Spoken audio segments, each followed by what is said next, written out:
welcome to This Is Metal. Tonight, Joe, we're going to be talking about one of our favorite guitar players, Zak Wylde. Now, we talked about Zack, of course, when we did our Axemen of Oz special, which we were talking about all the guitar players that have worked with Ozzy over the years.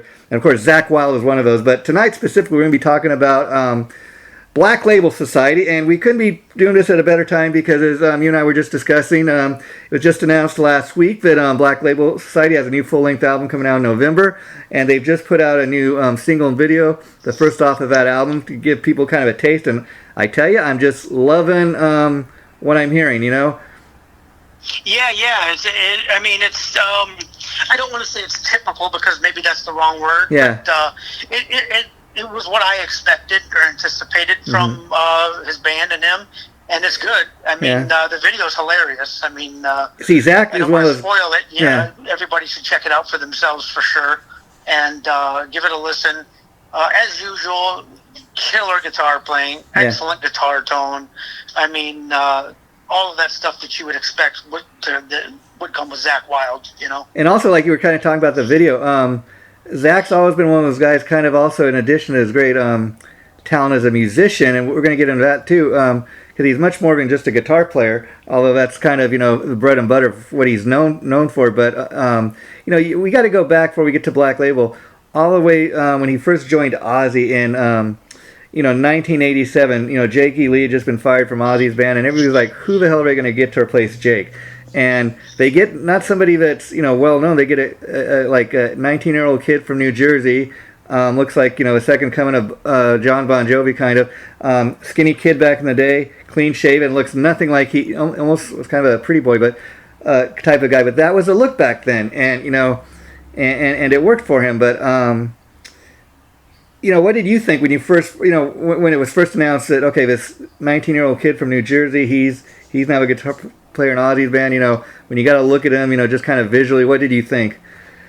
Well, you know, honestly, in 1987, I was still pretty young, so I wasn't, you know, I knew who Jake E. Lee was, and I knew there was prior guitar players in Ozzy's band. I knew all of that, but I was blown away. I mean, when No Rest for the Wicked came out, that's the album. I mean, I literally wore that fucking cassette down to nothing. Yeah. I mean, I loved it. I mean, I was blown away by it, and to this day, it's still one of my favorites from Ozzy for sure. Yeah. And his guitar playing just spoke massive volumes for itself. I mean, there was a lot of skeptics and a lot of people that are still skeptics and say, you know, that well, he doesn't play Randy Rhoads stuff just like Randy Rhoads. Or well, who does? He doesn't do that. You know, but you know. In all due respect, Zack has been the longest running guitar player Ozzy's had now. And, you know, I think he's got his own fingerprint. I think Zack has his own signature sound, and I think he also plays the other stuff, the Jake E. Lee stuff, the Brad Gillis stuff, Randy Rhoads stuff. I think he does a great job of it, and I think he does it respectfully. Yeah. But he still plays it, you know, you can still tell that it's Zack playing it. And that speaks volumes. I think it's not easy to do that. I think when you learn somebody else's style and somebody else's music, you know, that's a fine balance. You have to play the notes and the parts correctly, you know, like as they're written. But at the same time, you got to be yourself, you know. And I think Zack is able to do both, in my opinion, very well. I think that's why he's had such a long career. I mean, and we're going to get into that tonight. But you know, as far as having respect for the players that came before him, he definitely does. I've heard him talk about it in interviews. And while he wasn't, while Randy Rhoads was not his guitar teacher, let's say, I've heard Zack talk many times over the years, like, of all the guys that have been, you know, in Ozzy's band, he's like, Randy's the one that I kind of, I learned everything he did. He was, he's a guy that I wanted to kind of learn his stuff very early on. And he does have respect for what Randy did. And he said, that's why he said, you know, when I play those tunes, I try to stay as close as the way he did them, because that's the way the fans, you know, want to hear it. Oh, absolutely. And I think Zack's done a better job of that than any other guitar player Ozzy's had since then. Yeah, and that's probably why he's still around. I think by the time Zack joined Ozzy's band, enough time had passed since Randy's untimely death, you know, because when Jake E. Lee first joined, he was always getting the middle finger from fans, and, you know, F you, Jake. to my knowledge, Zack never got that for whatever reason. And now getting to also before we get to Black Label Society, I think I should mention that the first thing I posted this on the This Is Metal page, even though it's not very metal, but because we're talking Zak Wylde, I wanted to kind of give people a taste of what I'm talking about. Very first thing Zak Wylde ever did when he left Ozzy's band was release this album called Pride and Glory. It featured on bass James Lomenzo, who from White Lion would go on to, he's currently back in Megadeth. Brian Tishy, this drummer's played with everybody from Ozzy to Whitesnake to the Dead Daisies. Super talented guy. All three of these guys. Now, there's while Pride and Glory is very much kind of a metal, it's got elements of metal. It's closer to like Lynyrd Skynyrd type music, southern rock. There's even like some songs that even like sound country. And this one song in particular, "Cry Me a River." Okay, it's not just Zach. The whole album is not just. It's a three-piece band. It's not just Zach kind of wailing on the guitar like you'd expect. Doing the first thing since he's left Ozzy. He does the piano. He does the lead vocals. He wrote most of the stuff. And again, like in particular, it just blew me away when I hear him singing this song, "Cry Me a River." Sounds almost like a country tune. But then when you stop and think, wait a minute. This kind of shows there's much more to this guy than just being a great guitar shredder. He can play the piano. He can sing. He can write. Oh, absolutely. He's a well-versed musician and songwriter. And, Pride and Glory was cool. I dug it. I liked it. And it was a departure from what he did with Ozzy, very much so in every way. And he cites some of his influences there, and you can hear it in the way he sings, even in now in Black Label Society. He mentions bands like Lynyrd Skynyrd and Allman Brothers and stuff like that, and that's kind of. I think that's what he was going for with Pride and Glory, is bringing some of those influences that he was fond of and that he liked, and go in that direction. And I think he's one of those guys that likes to kind of go in left field and like, okay, you think I'm going to release something that sounds like Ozzy because that's what you know me for? He kind of takes it the other direction and no, I'm going to do something a little different that shock everybody. And they were shocked, but kind of in a good way. Oh, yeah. I think a lot of people were shocked. Yeah, I was, especially when you listen to No Rest for the Wicked. Yeah. And then you pick up Pride and Glory, you're like, is this the same person? Yeah. And now, getting to Black Label Society now, I was reading the band was formed in 1998. The debut album, Sonic Brew, was first released, Joe, in Japan, but was not released to the U.S. until May 4th, 1999, almost a year later, for the simple fact because in the U.S. he did not have a record deal, so it makes sense. They found this label that's no longer in existence, Spitfire Records, so they were signed to them at the time. Now, Black's label has released 10 albums to date, and some of the standout albums to me kind of include the debut album, Sonic Brew. Now, again, listening to that debut album, Sonic Brew, when it came out, it was a lot heavier than what we got with Pride and Glory. So again, kind of with Pride and Glory, you thought that's what I was doing now? Well, no. We're going to do a little something. Going back to his metal roots. Yeah, exactly. And people were loving it. It was compared to, I think, fairly so, to like a cross between Sabbath and Pantera, because it's got some real heavy riffs. And so it was a real strong debut album. It was one of those albums where, they say like a band has their whole life to, really create their debut album, so to speak, because a lot of these songs you wrote when you were young, when you were coming up.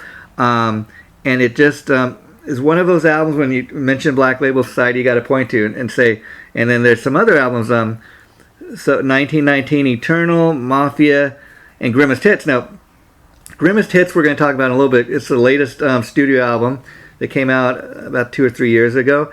And I remember like reading about the album before it was even released, Grimaced Hits. I'm like, oh, did I read that right? Or are they releasing the Greatest Hits album? And I was reading some stuff regarding this, and Zach said, yeah, I just wanted to mess with people's head with the title because, you read Grimaced Hits and you think, oh, it must be a compilation, must be a Greatest Hits. He goes, no, it was just something to kind of mess with people. So again, he's got his sense of humor with this stuff, and interestingly enough, while a lot of times a band with, as they progress in time and they get older and older, the albums maybe aren't as good as some of the what you consider the classic stuff. But of all the albums, this is probably the one that's been received the best so far. And we're going to get into that a little bit. But in regards to the album 1919 Eternal, this was released on March 5th, 2002, and the album was written for Zak's father, who had recently passed. Now, 5 of the songs that were originally written by Zak were written for this album were written for Ozzy Osbourne's album Down to Earth, but Ozzy rejected all the songs because he felt they sounded too much like Black Label. What do you think about that?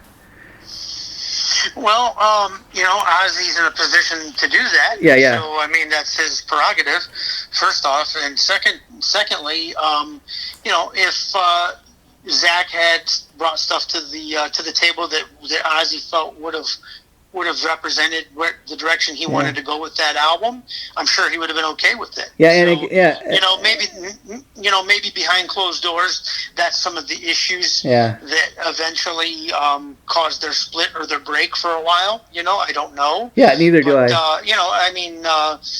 It's frustrating for a songwriter to bring stuff to the table and then have it, repeatedly rejected. So I'm sure that was probably frustrating for Zak. Well, yeah, and everything, like you said, is so true in regards to it's Ozzy's band. He can reject. It's so true. But right. I think the point that I'm making is more so like when I was listening back today to the show we did on Ronnie James Dio recently, kind of the early years, and that'll be getting posted soon. But where we were talking about, when he joins up with the band, which very early on was known as Ritchie Blackmore's Rainbow, because Ritchie Blackmore is one of these guys wanted everybody to know it was his band. He was supposed to be the star, and as great of a singer as Ronnie James Dio, it seemed like he was one of those guys that he didn't want the singer to be more popular than him. And I'm not saying that it doesn't seem like that was the same thing with Ozzy, but I think maybe what happened was Ozzy said, well, maybe to himself, these are really good tunes, and maybe they did sound a little too like Black Label Society, but maybe too like, I don't want, if we put these songs on an album, people are going to think, these are songs that were meant for Black Label Society, or I don't want them thinking that Zak wrote all the tunes for the album. You know what I mean?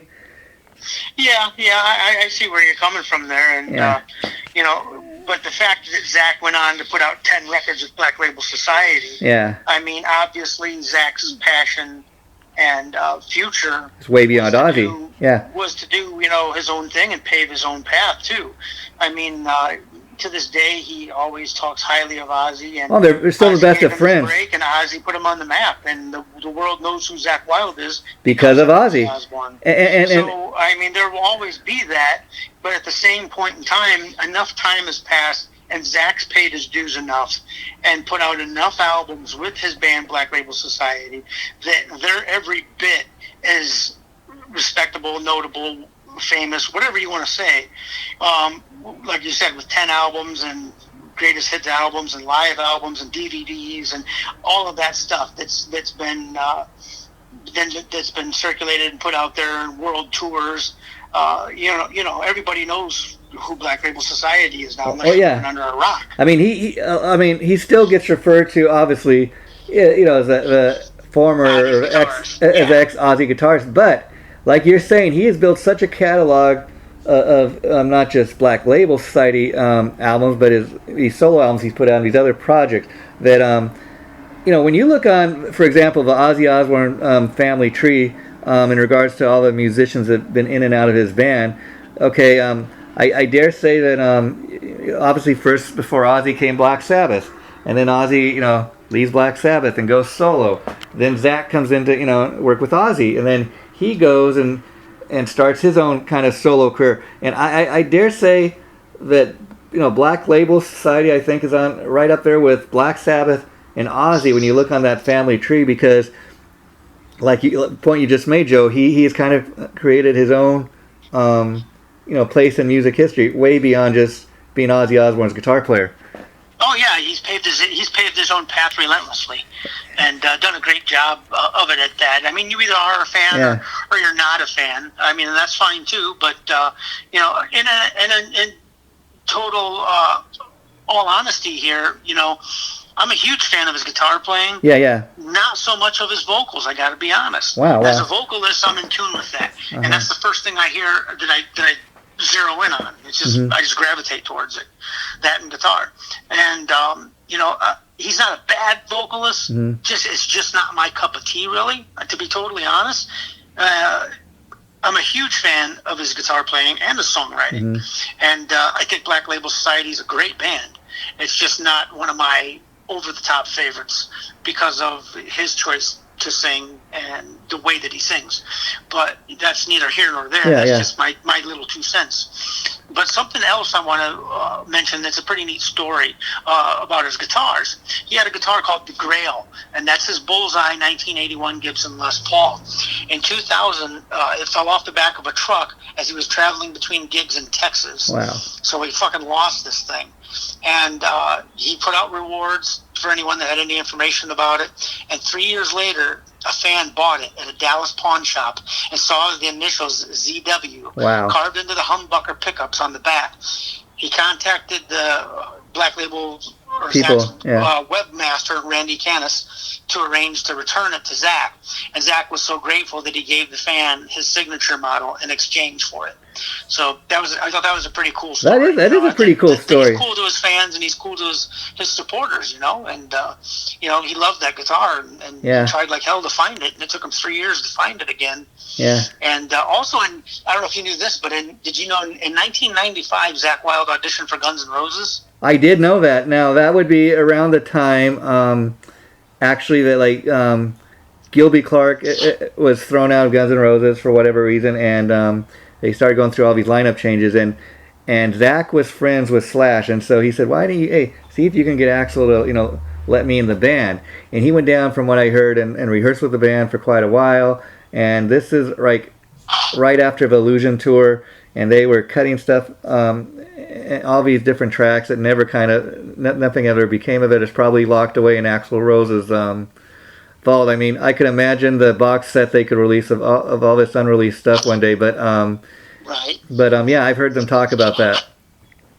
Yeah. And he never actually became an official member, but he hung out with the guys for a couple of months, rehearsed with them. From what I understand, he actually wrote some songs, and they recorded some of it. But again, who knows what will ever become of that?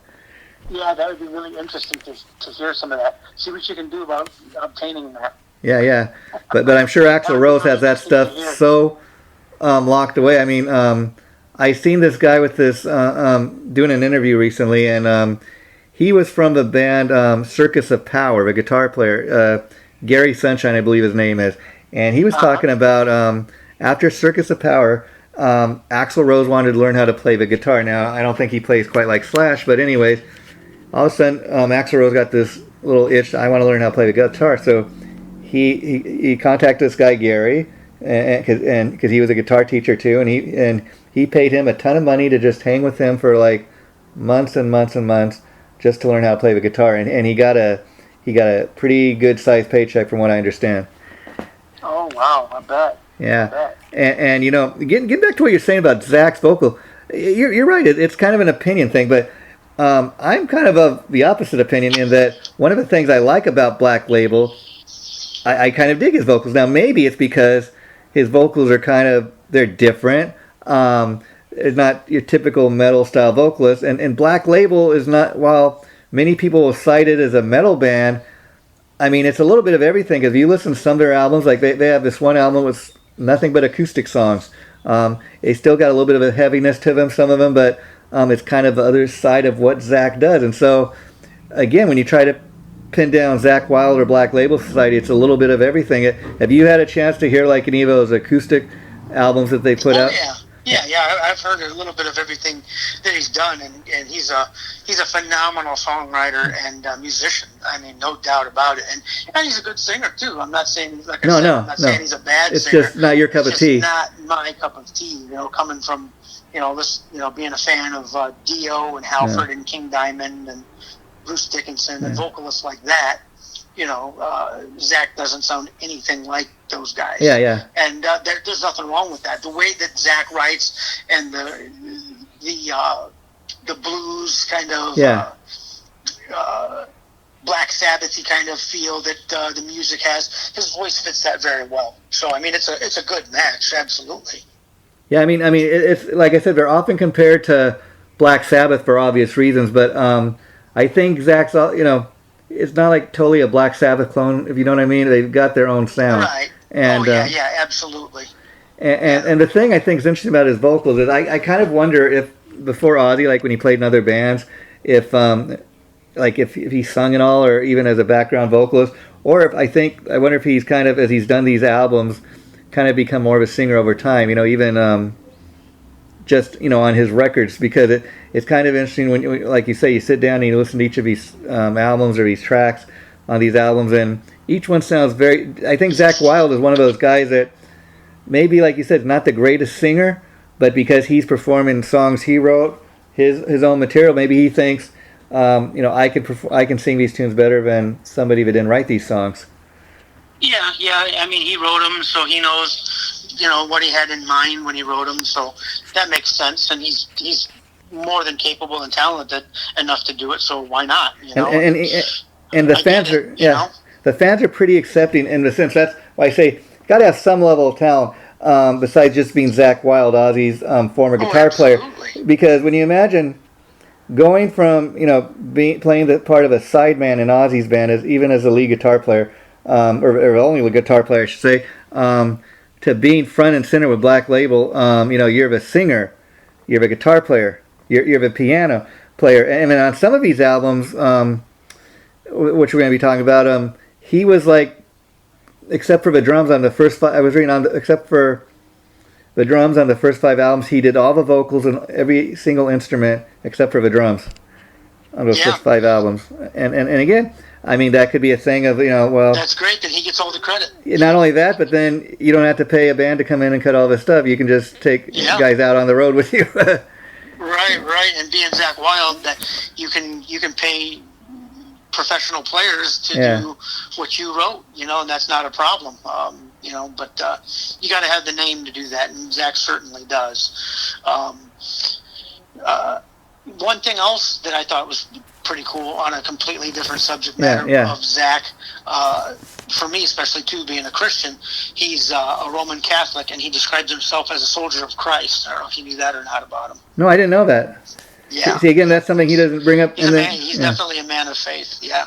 Yeah, and then on the album we're talking about, 1919 Eternal, that was the one kind of dedicated. He wrote some of the songs about his father recently passed, I guess, and why that was too, because his father, I guess, was a serviceman, and so if you look, that's the album. If you look on the cover, it's got like this big army kind of tank on it, and supposedly, which I guess nobody knew, they just thought, oh, this, okay, this dedicated his father. It's a tank, makes sense, but actually, it says it was the album artwork which was a tank, and that, like I said, was based on a German Nazi propaganda poster. Now, can you imagine if people had known that? I mean, the flack the guy would have got, but see, it kind of went unnoticed. So that just kind of goes to show you sometimes how people kind of can make a big. I mean, it's a historical poster, so I don't think that means Zak Wylde is a Nazi, if you know what I mean.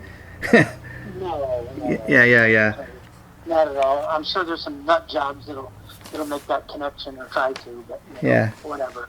Zak would laugh it off. Yeah, and then like I say, when you go back and you look at Zak's image, kind of almost as a pretty boy when he first joined Ozzy's band. Again, that was kind of a rock look at the time, and you see, he's he weighs a little more. He's got kind of a scruffy beard. Not such a pretty boy anymore. I mean, we all age. Also, back in the day, though, before that, you talk about him being a pretty boy and stuff. Yeah. He actually had an offer to play pro football. So he was in pretty good shape still, even then. Yeah. And my old vocal coach, Robert Mason, Warrant vocalist, actually was friends with him and went to high school with him in New Jersey. Oh, wow. Yeah, so small world. Yeah, and knowing that, see, I didn't know that Robert and Zak went to high school. I wonder if if Zak played at all a role in, as you were saying a couple episodes ago about Robert Mason doing the background vocals on that No More Tears tour. Yeah, one of the first Ozfests. Yeah. Oh, Ozfest. Yeah.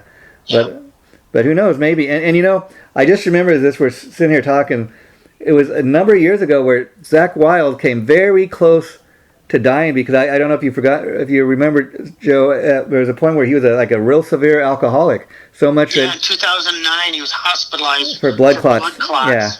And had to cancel a tour, and the doctor serious. told him, you better change your ways, or that made him stop drinking. Yeah, and so. I mean, he was like best friends with Dimebag Darrell from Pantera and Damage Plan, and they were like drinking buddies, and he'd go out and hang with him and Vinny at the club in Texas, and they would. There's all these videos and stuff from back in the day of them really like drinking heavily together. But when you do that, that's what happens. I mean, Zach's a very lucky camper, but he didn't. Yeah, he's lucky that he lived to tell about it. Yeah. Sure. Yeah, could have been a lot more gruesome story there, but luckily he learned his lesson from it and pulled out of that, and he's still around today, making music and continuing on with Black Label Society. Also, interesting to note, he has his own Berserker hot sauce and his own Odin Force blend Death Wish coffee. Wow. I don't know if you knew that. No, I didn't have to look this stuff up, but a lot of guys are getting into stuff like that. I think we talked in the past about, like, I know Tim Owens has like a coffee he sells. Death Wish coffee too. Yeah. Mm-hmm. Yeah, Kiss had these coffee shops and different things. So it just amazes me when you find Michael Anthony, I think too, from Van Halen. He's got like a hot sauce and stuff like that he sells. So a lot of these guys are getting into that, and I guess Jeff LaBarbe, a guitar player from Cinderella, recently passed shortly before his death. He'd kind of been out of the music business for a while, and he's starting to become like a rock and roll chef. He's getting into like cooking, and it's kind of sad that he died before he got to really do anything with that. But a lot of these guys are getting into side gigs like that. Yeah. I mean, there's other ways to make money, Yeah. Unfortunately, there ain't much of the music industry really left at all. Sadly, no, that's the honest to God's truth. It is. And these guys like Zak Wylde and some of these bigger name people, of course, they still have a career. I mean, they've made their money, they've made their name, and they're pretty safe and secure as long as what they put out is halfway decent. They'll be able to make their own releases and tour behind it and all of that stuff. Now that is so true. That is so true, Joe. But like as I said at the start of this episode tonight, it's kind of interesting that Zach has been able to kind of be on the upward trajectory and never really kind of gone down. But now, when we go back to 1998, when Black Label was first formed,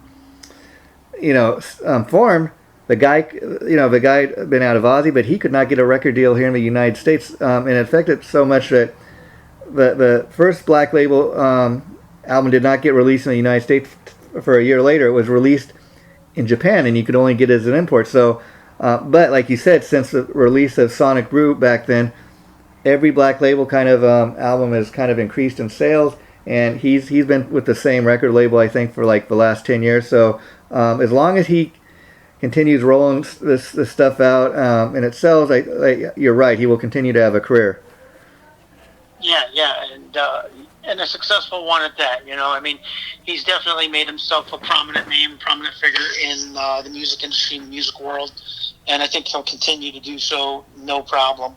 And I think Black Label Society is right there with him.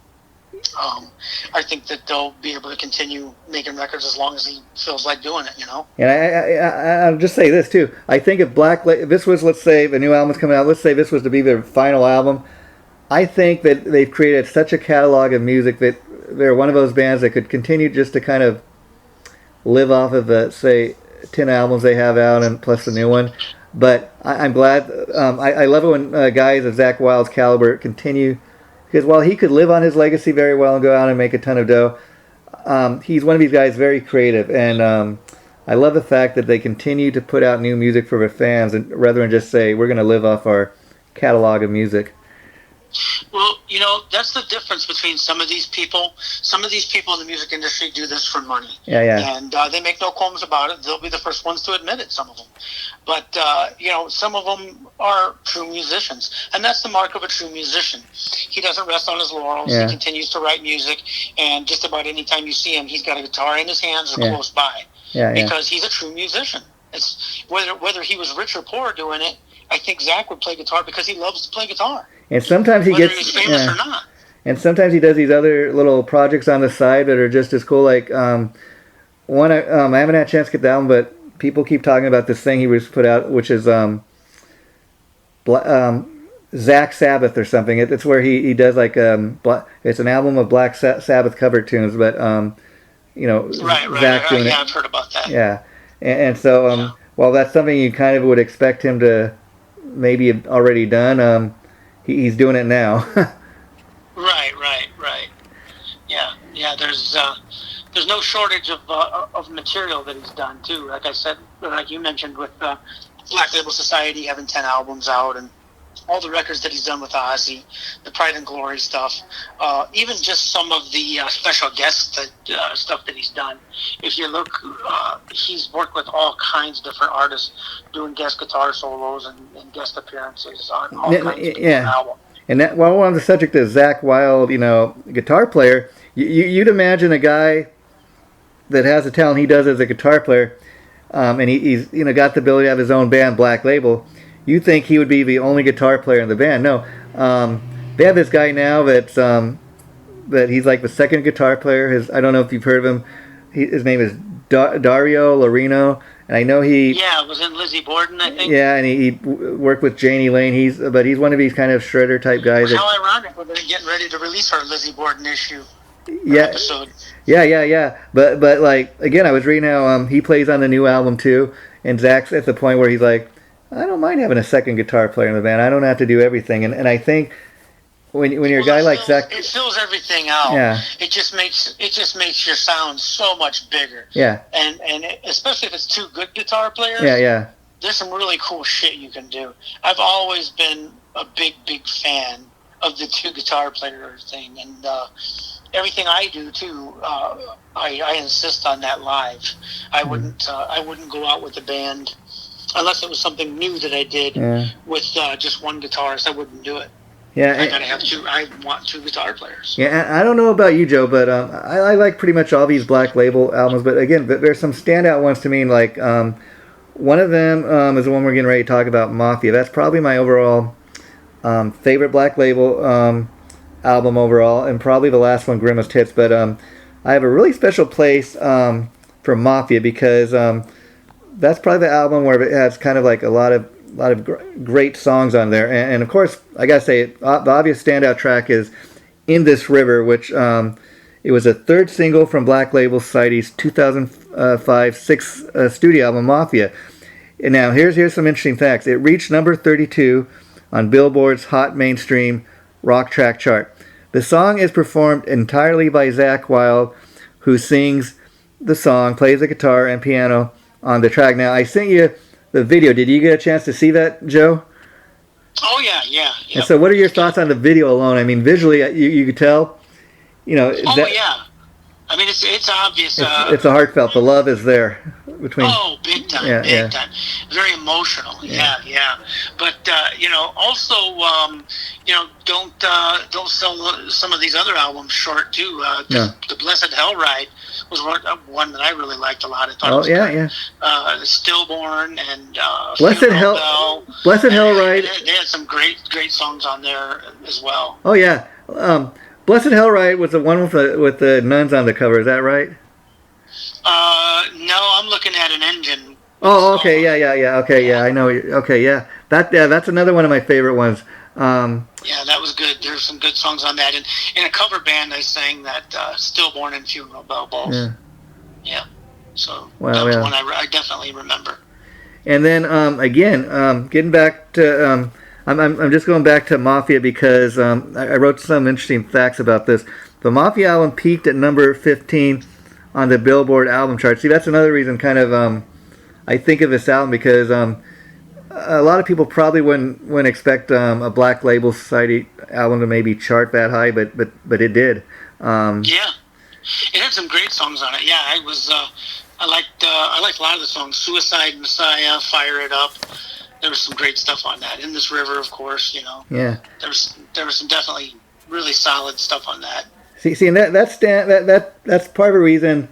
Well, it's not one of the most heaviest tracks, In This River. Part of the reason it stands out to me so much is it's one thing to just hear the song with your ear. It's a beautiful song, but then when you stop and think and you realize what the song is about, and you find out, okay, this is about his friend, this other famous guitar player. Literally, we talked about this before, Joe. The guy was murdered on stage, okay, and you hear him. You're watching it visually in the video then, and you can hear his emotion coming out in the vocals. He's sitting down at the piano, and then he burns it down the piano, and they got the kids playing Zack and Dime in the video, and again you really are feeling the emotion, the love, just watching that. And so I think that's part of the reason that song, not just for me, but so many other people reacted that way to that song. Yeah, raw emotion and, keeping it real music from a real musician, and sadly that's kind of a rare thing now, There's so much cookie cutter bullshit out there. And while we're on the subject of, Pantera and Dime and Zack, I remember when Dime was first killed, there were all these rumors that people were like, well, Pantera came back. Hey, maybe, some of the guys were saying, hey, maybe Zack could fill in for Dime. Now, it never actually happened. Maybe that's a good thing. I don't know. What were your thoughts on that, like if it would have happened? Well, first off, let me say I'm a fan of Zack. I'm a fan of Black Label Society, and I'm a fan of Pantera. Yeah. I'm not a fan of the idea of Pantera reunion without Dimebag or without Vinny. Yeah, and I think most true diehard Pantera fans would tell you the same thing. Let it go. Yeah. Respect what they did. Love what they did. Admire them. All of that. Excellent. Fantastic. Let it go, though. That's kind of anybody else involved. Not Zack. Not anybody. If Dimebag and Vinny can't do it, it's not Pantera. Now, I mean, I think what they could have done is if they were to do like a concert, like a tribute type of thing, like they did with Freddie Mercury. When he died, they had all these different singers come out and play with the band. Yeah, that'd be different. I think if they build it correctly and marketed it that way, that hey, we're doing this tribute to Vinny and Dime, maybe on the anniversary of their death or the anniversary of the founding of Pantera. Or something like that, If they did something like that, respectfully, classfully, I think that would be very different. If they donated the money to Dime and Vinny's families or something like that, I think that would be really cool. Yeah, here's the thing with that is, I can't believe we're almost past, it's in October 6th to be exact, it's going to be a year already since Eddie Van Halen's passed. Who would have thought? That's hard to believe. I remember hearing it on the radio like it was a week ago. I've heard the guys talking about, Sammy and Michael, and there's been talk with Alex and even Wolfgang. Like Wolfgang said, well, there's no way in hell I'm going to replace my dad. He says they've been talking about kind of doing a tribute, kind of maybe a one show or something with Gary and Sammy, and Dave, even all the guys kind of get up and perform. And have different guitar players like we're talking. I think that would be a cool thing. But like, I think Pantera, they had their chance, I think it would have been different if Vinny was still around even, and they did like a Dime tribute thing. But it never happened when Vinny was still alive. And like you said, I believe if the other two guys were to do it now, it would look like they were cashing in. Yeah, I think that would be classless. And I hope that they don't do it, and I hope nobody does. And I think Phil Anselmo's a huge talent in his own right. He's got all these other projects that he's involved with that he doesn't need to do. Yeah. The bass player, Rex Brown. Yeah. Guy's awesome. Probably the other thing besides Pantera, Phil Anselmo's known for probably the most is like that band Down, which Rex was in for a brief period of time. But I think he's got enough other projects that he doesn't really need to cash in like that. Oh, exactly. But going back to Black Label Society, if people could listen and can, get out and see these guys. Starting off in September 9th, all the way through the end of the year to December 31st, they're going to be on tour, and they're going everywhere. All the way across the United States. They're going through almost every state. So check it out. Look up on their website. They got their dates listed. They're going to be on tour for over 3 months. See, and Black Label and Zak Wylde, they do it the old school way, Joe. It's a band that's constantly touring, and I love the fact that they're on tour now, and they're going to be on tour as their new album is released. It's back back when we were growing up, bands you'd never see a band on the road like that until the new album was out. I love the fact they're going to be on the road as it is released, and then at that point, I'm sure they're going to start putting a lot of these new songs into the set list. Yeah, I'm sure.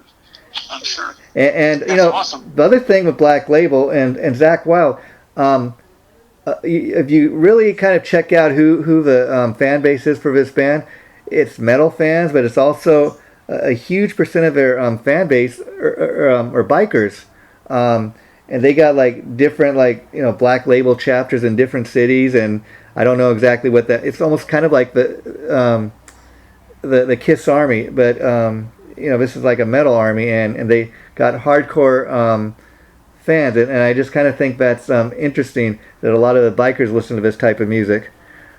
Oh yeah, they love it. They eat it up. I mean, you're definitely right about that. He's got a really loyal, solid, strong fan base. And again, we could spend a whole hour talking about just Zak's career with Ozzy, but I felt the need to do Black Label for the obvious reason, which is this: that Black Label's got such a great catalog of music in these 10 albums that Zak Wylde really has kind of created his own kind of separate chapter, if you know what I mean, away from Ozzy. And I think the point of tonight's show is to kind of shine a light on that. So tell people, even if you're just a casual Zak Wylde fan, you really need to go and check some of the stuff out that he's done with Black Label. You might be surprised at how good some of it is. Oh yeah, he's got some great stuff. Great songwriter, great guitarist, and Black Label in its own right is a awesome band. Oh yeah, it's a total entity in its own. And another thing that this year marks is the 30th anniversary of one of Ozzy's most popular albums, No More Tears. I wanted to, before we wrap this up, Joe, kind of get your thoughts on that, because we discussed doing an episode, and I kind of got the feeling that's not your. A lot of people feel this way. It's not your favorite Ozzy album. I was kind of curious why. I mean, it has a lot of hits, and I think that's why so many people like it. But the interesting thing is people start talking about it because of the 30th anniversary. While it's got a lot of hits, I don't know if it's an album that's, and a lot of people have told me this, to their ears, it's an album that hasn't really stood the test of time. Well, I don't know, critics will say different things, and have different opinions. My opinion is it was a great album. Yeah. I mean, if I remember correctly, I think this was the album that Ozzy came back sober. Yeah, and then he was going to go on his last... the first albums where he was truly sober. And he was in tip-top shape. I mean, he was in excellent shape. Yeah. And you could hear it in his voice, And the tour that he did even afterwards, I think, was pretty successful. If I remember right, it got quadruple platinum or something. Oh, yeah, it's one of his... It sold very well. It's one of his best-selling albums, probably the best-selling album to date. But it depends who you talk to, because it's one of my favorite Ozzy albums, and I think it's worth talking about. But the thing is, I think, especially when you talk to people that consider themselves metal fans, a lot of people have told me, I like that album, but you know what? I like Blizzard of Oz a little better. But of course, that's the very first Ozzy album, so of course. But there's stuff that's come after that or since. I mean, like when you first heard, probably like me, Joe, when you first heard "Mama, I'm Coming Home," very different sounding Ozzy tune, but that's another one that Zack was a writer on. So, he's a big part of that song. Yeah, absolutely, and it's got its place in his rock history. It sold very well, and like you said, metalheads loved it. Mainstream people even liked it. It charted well. It did very well, and there were some really good songs on there that. In my opinion, it's right up there with all the other albums. I mean, to me, you can't separate it. It's an Ozzy record. Yeah. It's right up there with all the other ones. And that's just my honest opinion. I thought it was a really good record. Yeah, and that's one. It's interesting because Randy Castillo, that's I think his last Ozzy album. He was the drummer, and he was also very involved with the writing, which drummers typically aren't. But he was a very involved with that as well. So.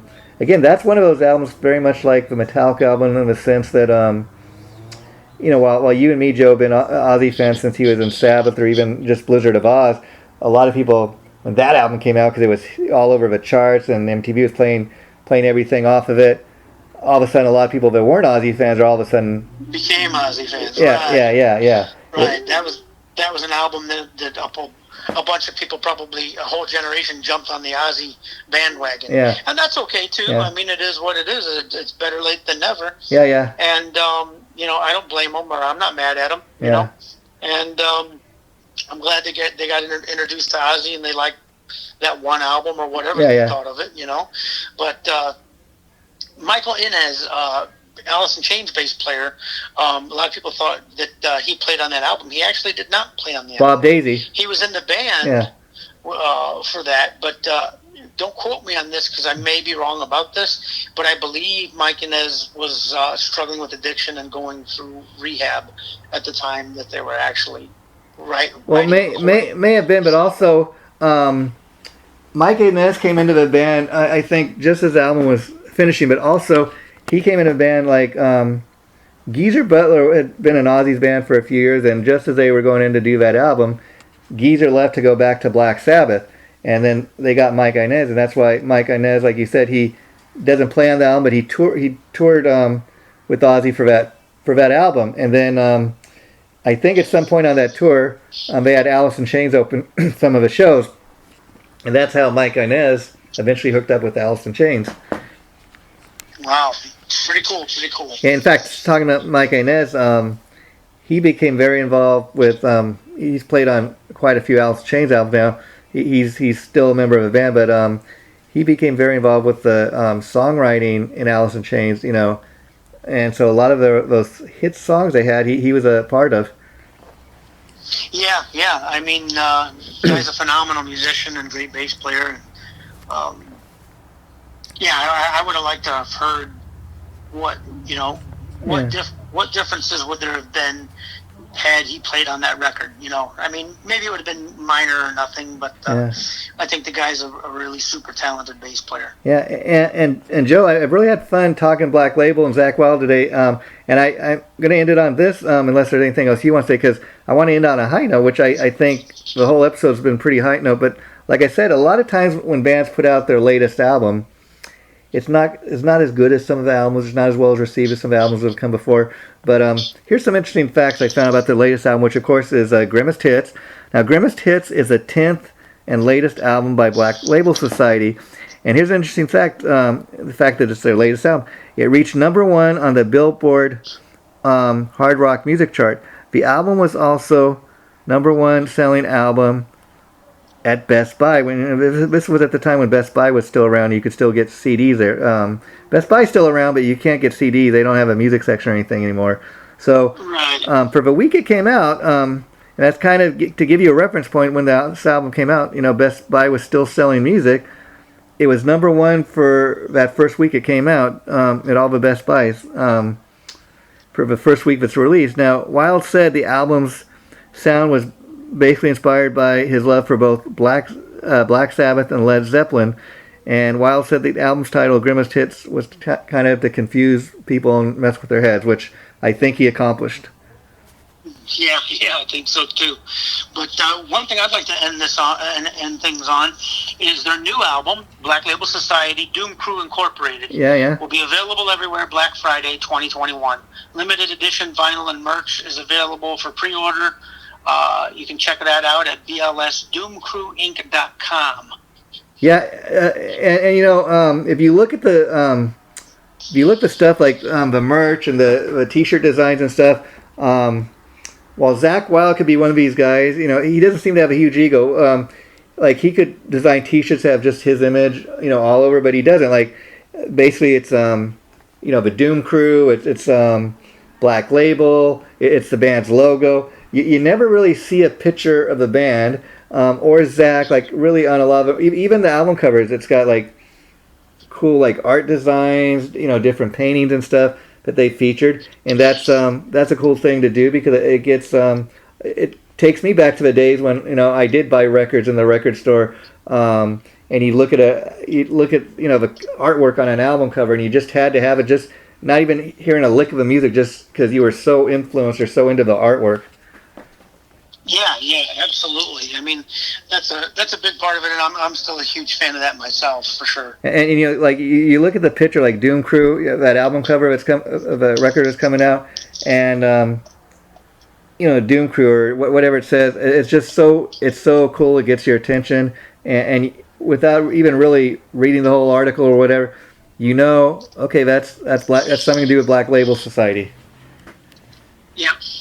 Yeah. Well, Joe, just to let people know, as you said, our next episode that will be getting posted within maybe tomorrow, within the next couple of days, is our Lizzie Borden episode. I'm looking forward to people checking that out. And then next week when we do this, Joe, we're going to be talking about John Schaefer and all his recent things that have been going on in the news and his musical career. And we're going to kind of be getting into how a lot of people kind of turned their backs on this guy, but we'll save it for next week. Anything else you want to update the folks on your own band, the Scream Kings, and what you guys are doing? No, nothing new to report. Just the album's still available on ScreamKingOfficial.com. Go on there, check it out. We will be launching it available as a digital download through all platforms of that soon. I think October or November will be the actual digital release, so it'll be available as a digipack or digital. We look forward to that, Joe, and we will continue to support you with all your endeavors. So take care, my friend. Until next week, it's been great talking to you. Thanks, likewise, my brother. Okay, bye-bye. Bye-bye.